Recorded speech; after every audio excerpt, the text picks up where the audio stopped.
Everyone, Lisa Sabaniak here from lifelikeyoumeanit.com, coming to you live today to talk about overcoming a trigger. So a couple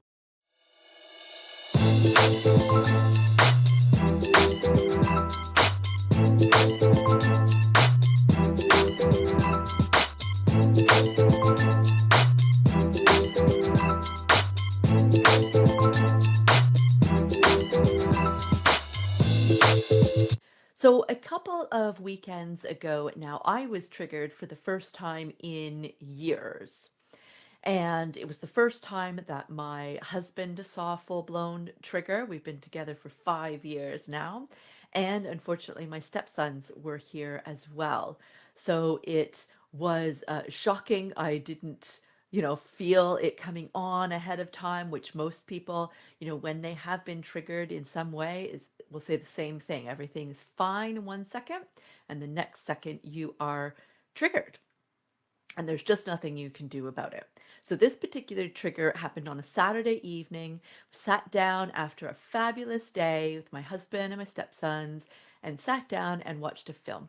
And there was just a scene in the film that just triggered me.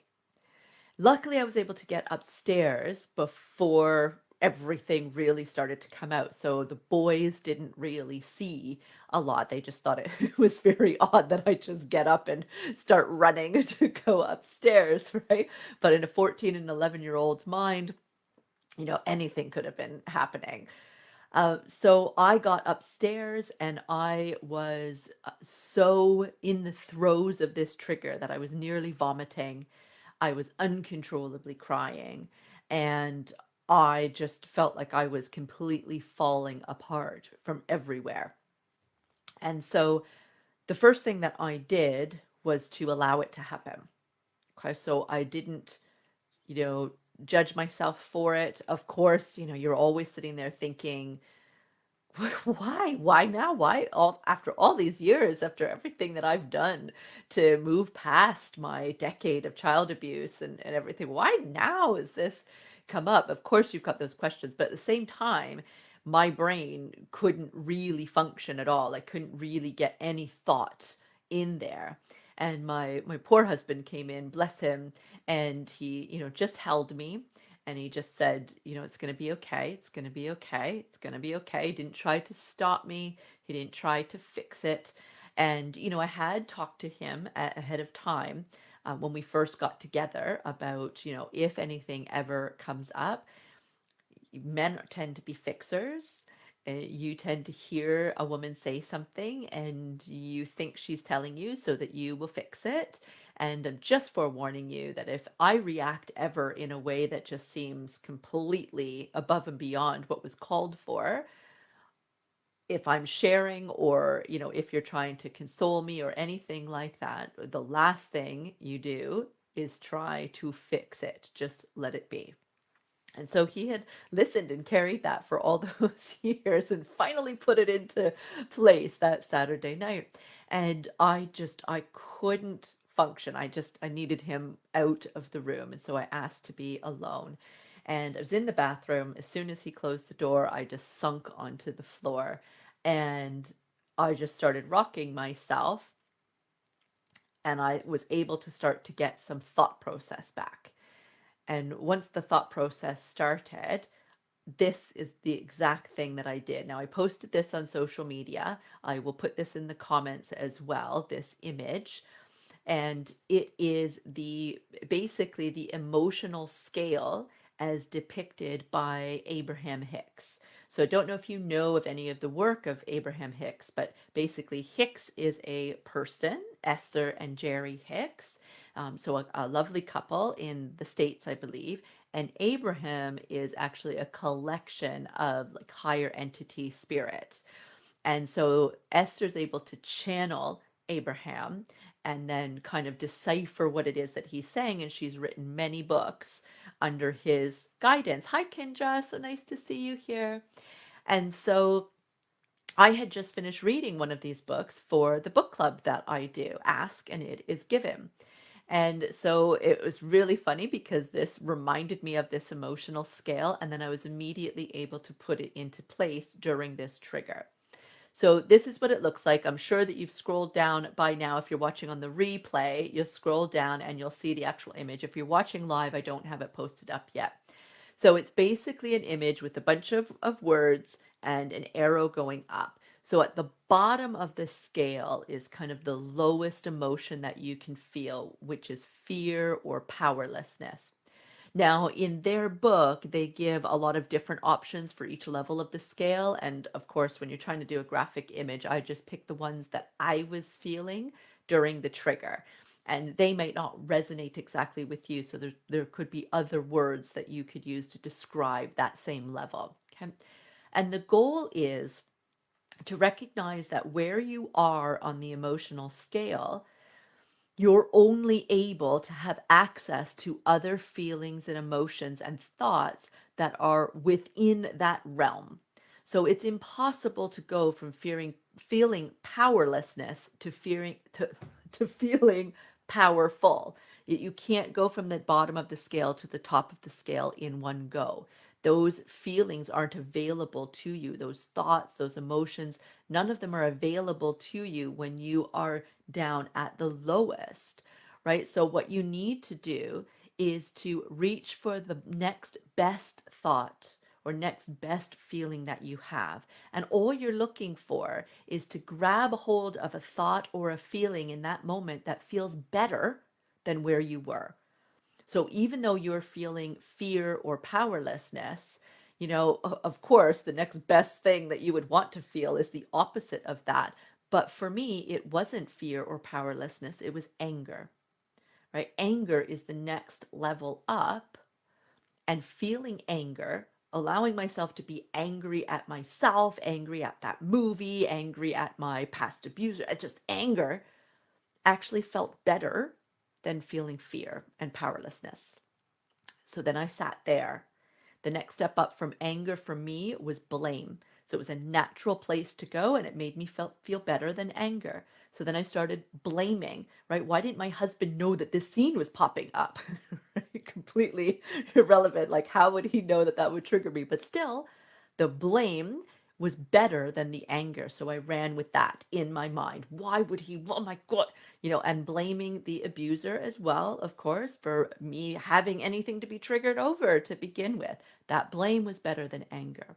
When I was ready to move from there, it was worry, right? So worry made me feel better than blame, that had made me feel better than anger, that had made me feel better than powerlessness.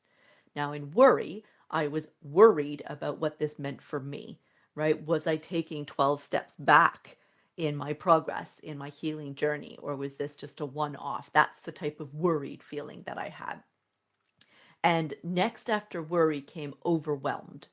So, with the thought that I was possibly taking steps back on my journey, that brought up feelings of overwhelmment in what was I going to need to do in order to get back to where I was. And that actually made me feel better than being worried. So I ran with being overwhelmed.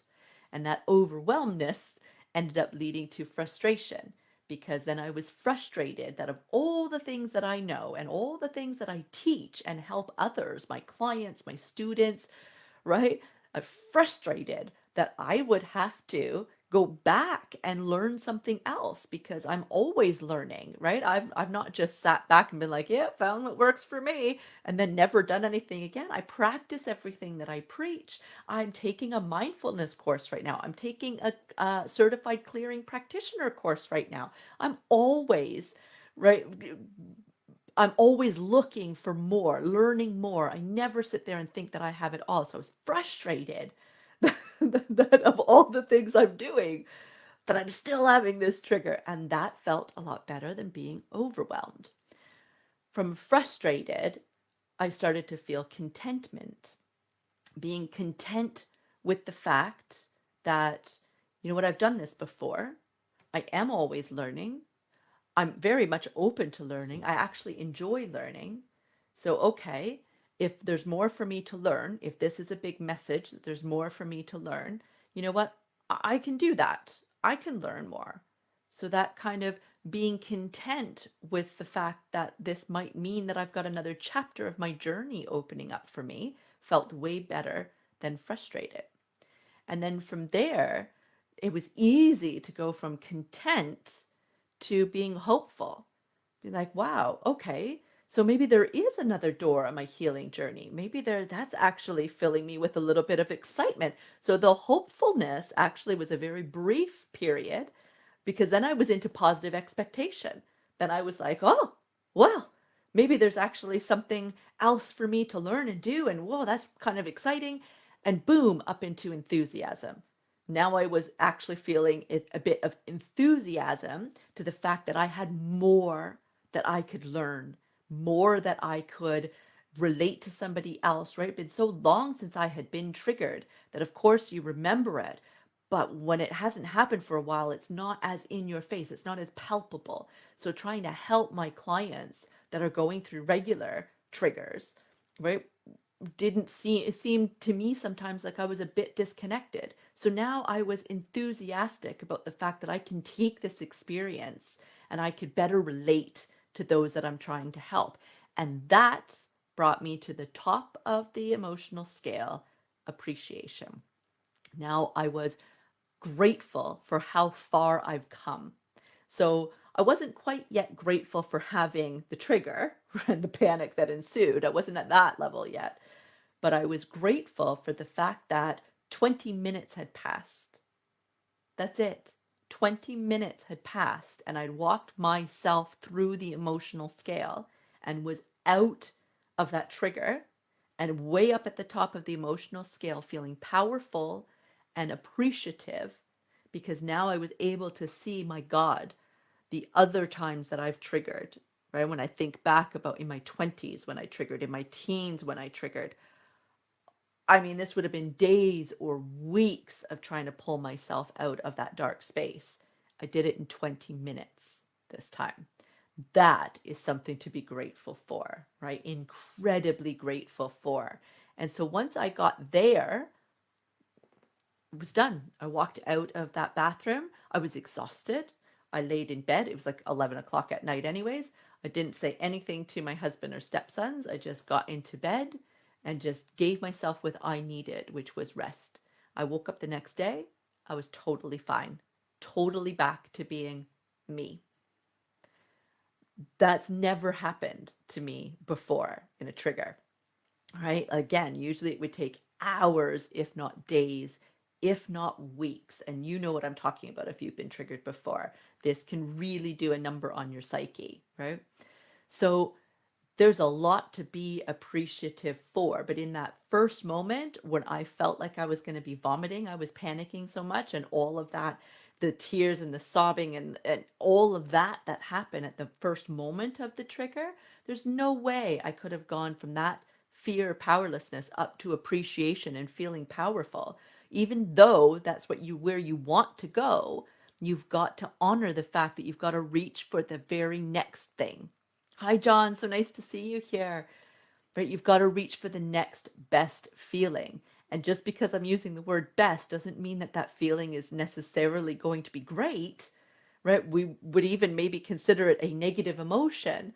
But in these cases, none of this is negative, right? The next best, you're just looking for a thought, a feeling, even a past experience that you could look upon if you have to get you feeling that little bit better than where you first were with the trigger, right? So going from fear at the very start of it to anger is very easy to do, right? You can see when I walk you through that how, oh, yeah, that's not a stretch.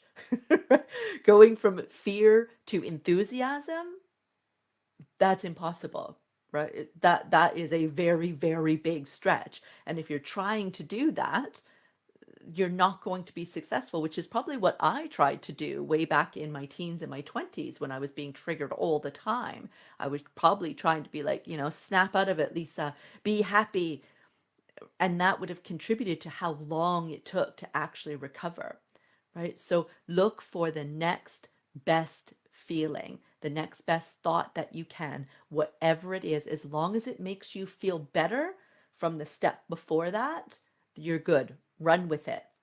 And don't let anybody tell you that, oh, you shouldn't feel anger. Don't let yourself feel anger. Of course, none of us want to stay in anger. If we were always angry, that could lead to some health issues, and there might not be a lot of people that want to be around us, including ourselves, right?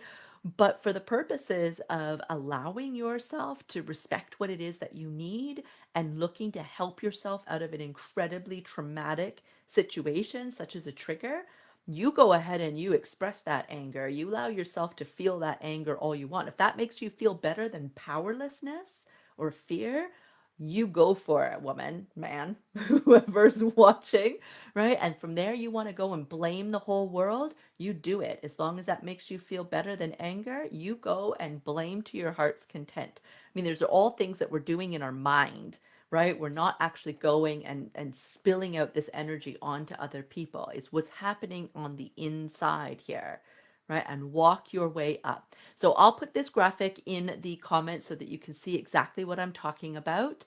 And if you are watching this going, oh my gosh, I get triggered, I'm totally looking for somebody to help me with dealing with my triggers and starting to work on increasing that gap between my triggers and increasing the speed at which I'm able to recover from my triggers, then jump on in a free 30-minute discovery call with me. lifelikeyoumean.com/calendar. The link is in the description for you. This is something that I teach in great detail in both my Survivor to Warrior 3-month coaching program and in my individual NLP sessions for those who need it. Those who don't need it, obviously don't include it. But for those who are suffering with this, this is what I do.